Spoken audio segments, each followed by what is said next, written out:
Hello good people, welcome back to my YouTube channel, Stories by Tabi, and I'm back again with a new video.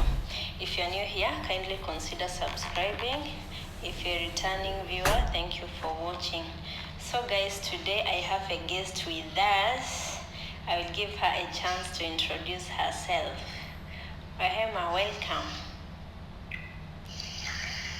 Okay, so hello guys. As you heard, she has called me Rahema. So I'm Rahema Kenya girl. Yes. Welcome, Rahema. So, in today's conversation, we would like to talk about a lot of things. So, Rahema, where are you right now?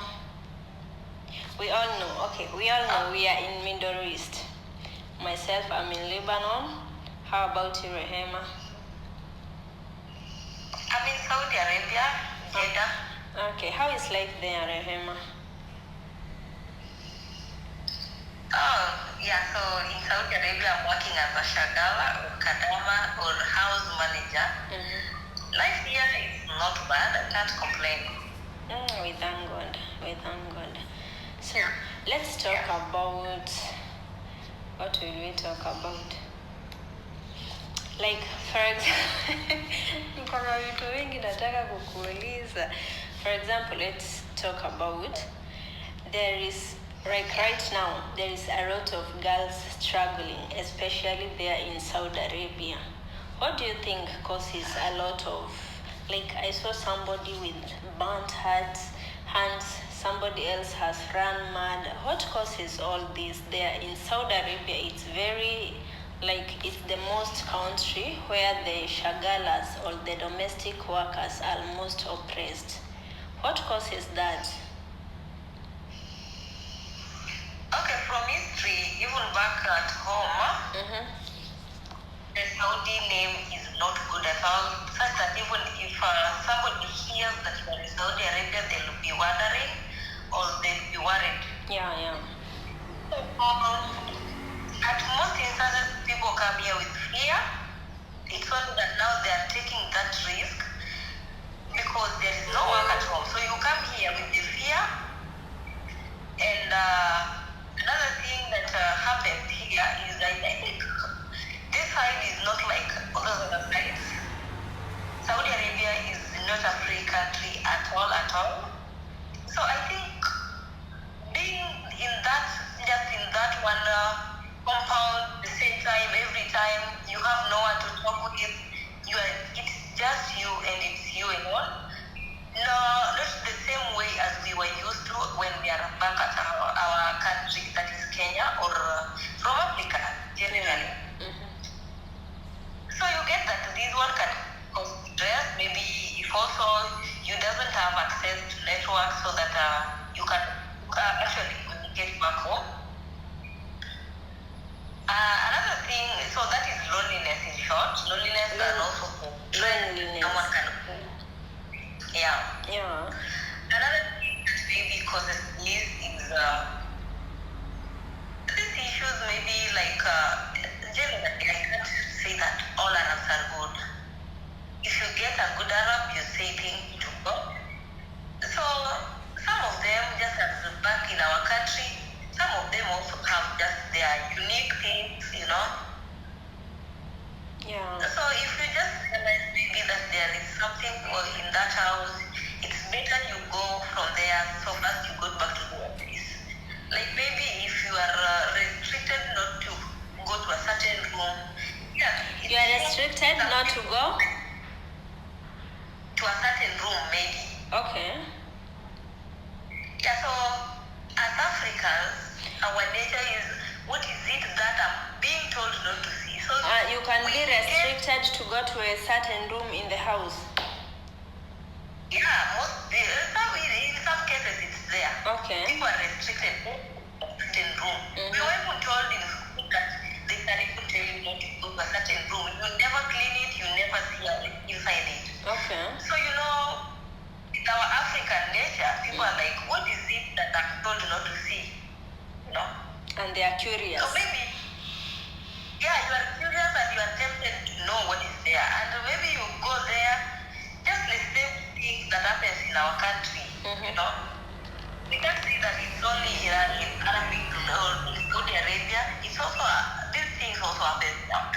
Yeah.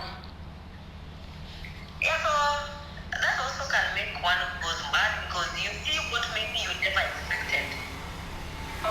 You can find something that scares you to death. I have a friend that was taken back to Kenya. We were in the same school, training school. Okay. Then this lady, there is a day she killed something in that house. And the moment she killed this thing, during that week, the girl just she was paralyzed to one side. She was paralyzed by one side, and she went back to the office. They tried taking her to the office door, and she never healed. She went back home. Now from home, she's doing well because they introduced her to kienyeji herbals. Let me say herbals. Yeah. Yeah, now she's okay. Like the paralysis went away.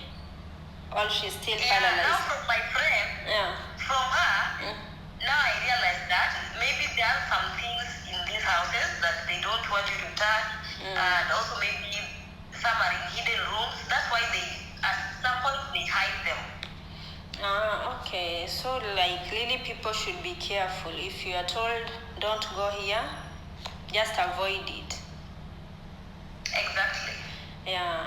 How about like those who after so many mistreatments and they see like they can't manage to stay in that house and they run away? I've seen cases in those establishments. They go and they say they stay for so long there in Saudi Arabia. Why is that so? Like, is it the problem with the government or the person himself? What happens there? Oh, now you are talking about Kemboi. Yeah. I'm not quite sure of exactly the outside life because I've never experienced it. But one thing I know is that some people rent outside there for their safety, and some also rent there because of peer influence, and also some just rent there just to get the outside life because they could not manage the life that is inside. Yeah. So the people who rent outside there genuinely that were just outside there for their security purposes, I think they're safe because they went there just for work. They are working.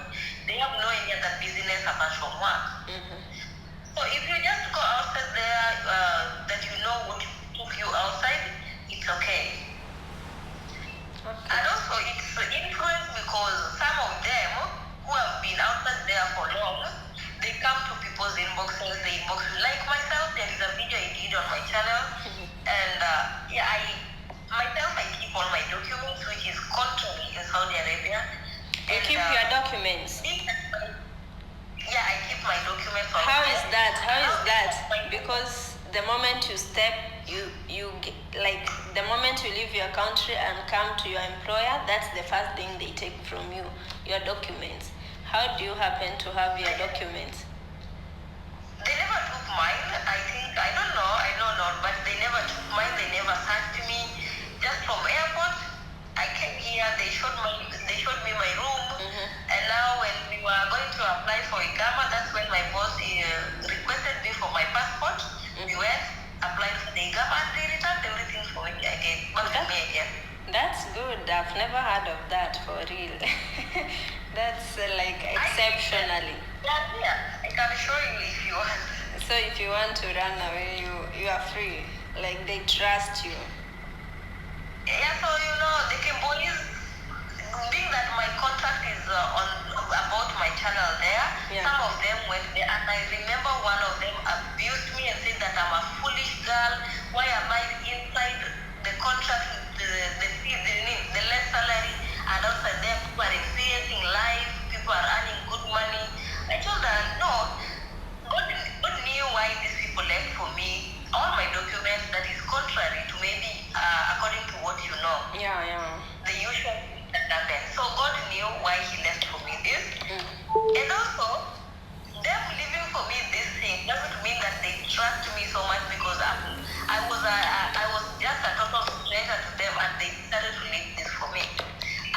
their mission maybe, or maybe they have a target also, maybe.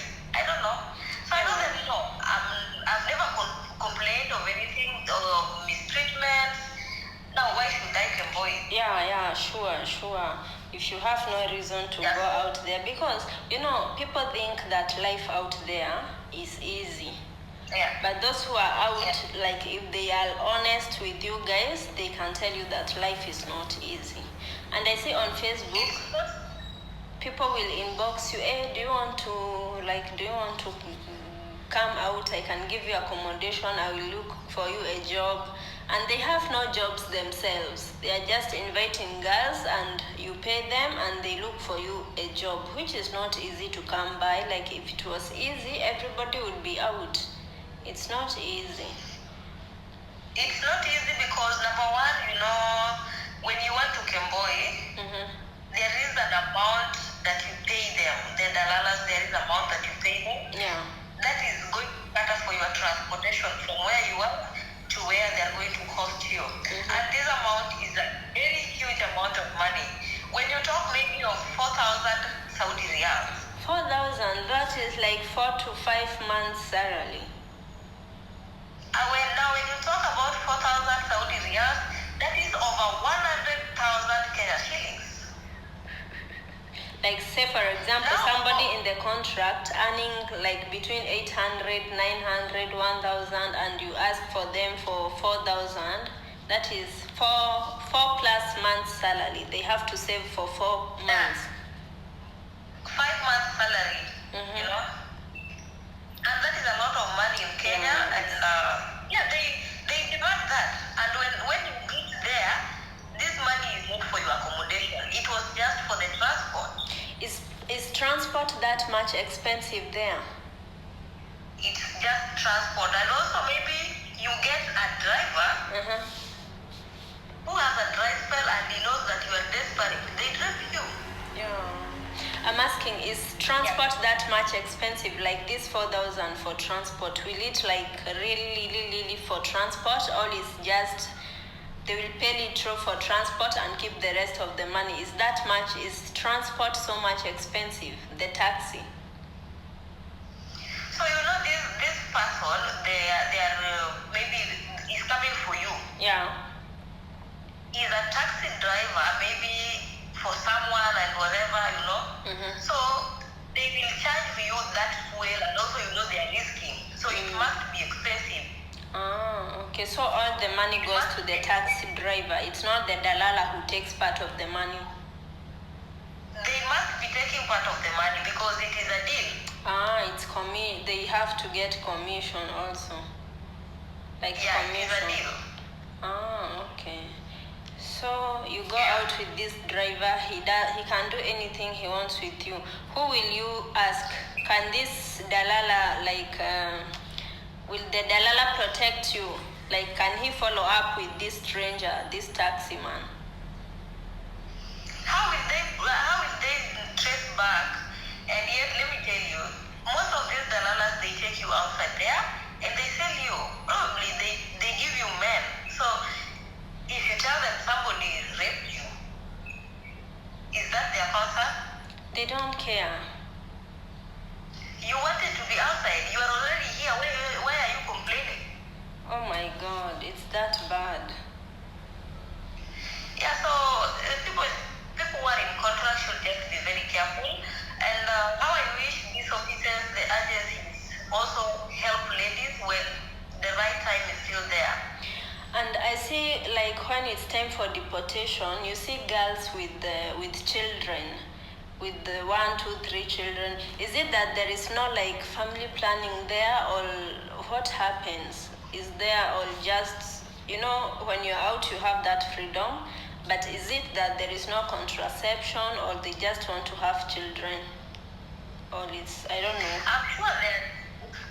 I'm sure there is, but when you are outside there, you are like an illegal immigrant. So you can't access a lot of things. You can't just be walking that freely, And you can't send anybody. Yeah, so maybe, and also maybe, you get outside there, you get a husband. Of course, those who maybe are outside there, they have husbands.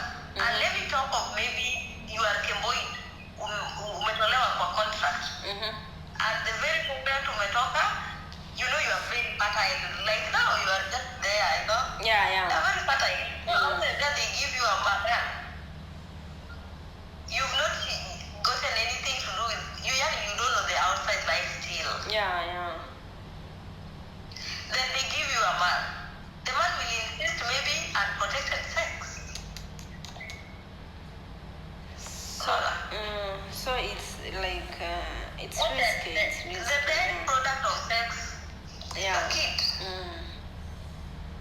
Yeah. And how about hospitals? Okay, you've gotten pregnant and all that. Are there like, do they have hospitals where you can be treated without those papers, documents, or what happens to them?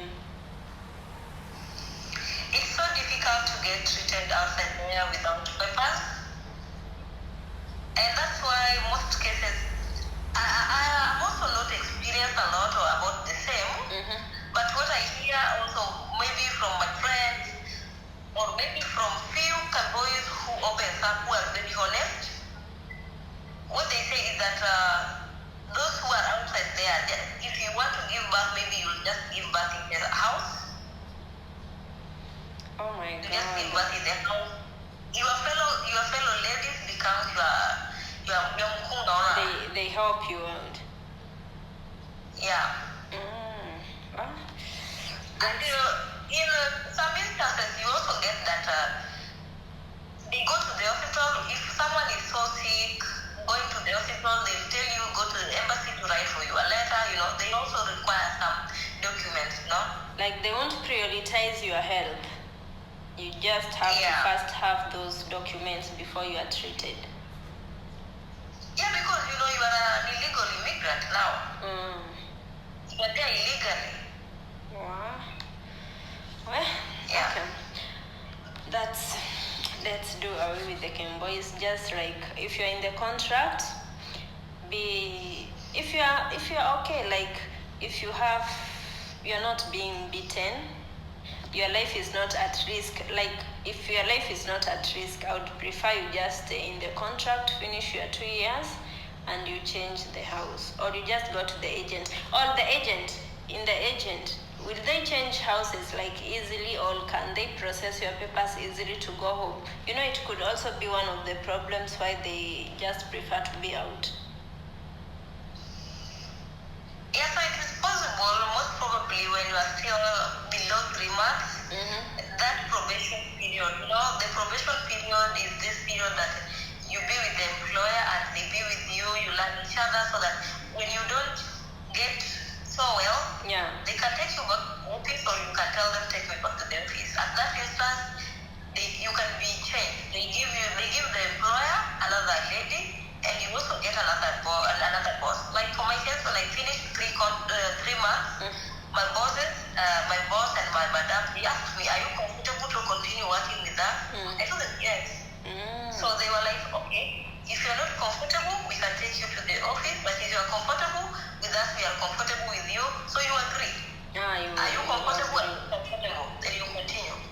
Is it all places that they will ask you that, or you are just lucky? Okay, even if they don't ask you, but at 3 months, that is a probation period. So between these 3 months, you are allowed to complain to the office, and they will hear you. Probably they'll exchange you. Okay, that's good. Yeah. That's good. And in fact, some girls will see that some things are not right, and they like kuvumilia. But what they don't understand is after the 3 months are done and your papers are like, you now sign those papers, you've sealed the deal. You can't change, right? It's difficult to change after they have signed. Your papers have been made. It's difficult, but the office can still make it, because if the mistake is not yours, the mistake is for the boss. They should change it. Yeah. They should change. Yeah. Okay. Yeah. It's not the boss. Okay. Now let's talk about YouTube. We are both YouTubers, and congratulations! I saw that today you have 4,000 subscribers. Last I checked, you had 3,000 something. So how has been the journey? How was the journey from 0 to 4,000? Okay, when I started YouTube, I didn't start YouTube for money, because I even didn't know that YouTube pays. But when I started YouTube, I just started YouTube to document my journey here. Yeah, so just for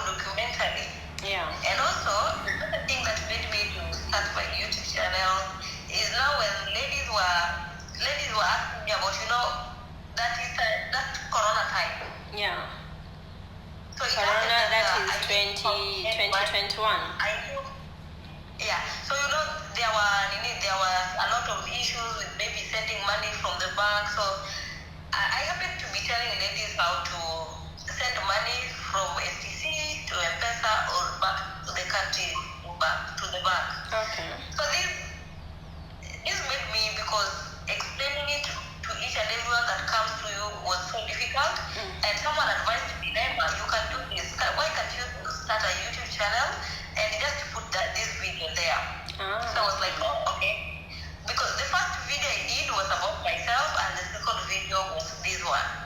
So I did that video, and I just I was like, oh, okay, now let me just keep going, doing this. Like maybe there are ladies that doesn't have the contract forms. Let me do a video about the contract, what is there in the contract. I was just like, let me guide them, Yeah. I never had a lot of knowledge, but I was gathering information from one person to another, and I combined everything, then I give it out. That's good. Has it been easy, like finding content? Like when we are here, we are locked. Not like when you can go out there, find content. How has been like creating content actually? Finding what to talk about every day. Okay, finding a content this side is not so easy. Yeah. But there are a lot of contents that we can create. It's only that our people, they don't like the realities. Maybe you tell them, like if you go to my channel, you get the videos that maybe can help someone. They have the lowest views. Yeah. Someone doesn't know what is in the contract. They even doesn't have the contract, but they don't even bother to watch such videos. Yeah. They want to watch videos the mushane, Gossip, those trends so well. Yeah, so getting content is not so easy, but it's also easy because you can't miss something to talk about. Okay. It's only that getting time to create content is also another problem, because you have to be work, and also doing all these things, you have to do them maybe underwater. You don't want your bosses to know about the same, because some bosses want people to shoot videos. Yeah, but you also just have to be very careful. You have to schedule everything on time and ensure that everything is fixed. Yeah. Okay. Yeah. I was going through your channel and I saw you being trolled by this one man, Nelson. Why? What was wrong? He was calling you scholar. I don't know scholar how she looks like, but I think he saw a photocopy of scholar in you. With Nelson, I think he's just, I think that he's petty, and he doesn't like the truth. By the way, I thought you were doing like you are like a sister channel to him, because when I first knew you were doing the same content with him. So I thought, hey, this girl and Nelson, maybe they are sister channels. Then all of a sudden, hey, kimeumana. So one thing I know, I always support what is good. Yeah.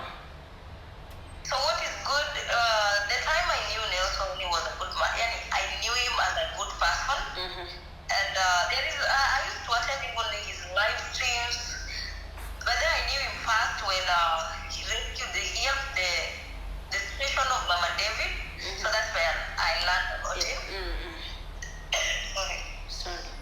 So when I learned about him, he was a good person, and I was like, oh, so this is somebody that can help our ladies like girls. And I was happy about the same. I even did a video where they were having a conversation with one of our maid, and they discussed a lot of fruitful things. Yeah. And I was like, okay, people, if they combine together, they can do a lot of things and help our ladies. Yeah. But now all of a sudden, messy things that he's doing, and also becoming very petty, calling me scholar, started making me also not to like him.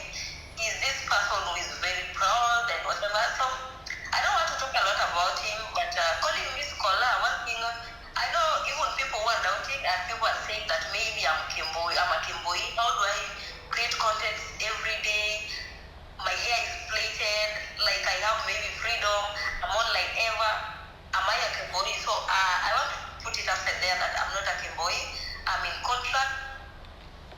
here in 2020, February, and I'm in contract still. It's only that by the grace of God, you are still doubting me. I'm not scholar, by the way. I'm not scholar. I'm in Saudi Arabia, so how comes I'm scholar and scholar is in Kenya? Yeah. By the way, where do you do your hair? Even through my videos, I've never talked about even my own agency. I've never talked about any agent. So you now know that I'm a scholar. But those who still think that I'm scholar, let them continue thinking the same. Yeah, you have nothing, like you can do nothing about it. If somebody thinks you are somebody different, it's their opinion. Yeah, they are entitled to their own opinion. Yeah, okay.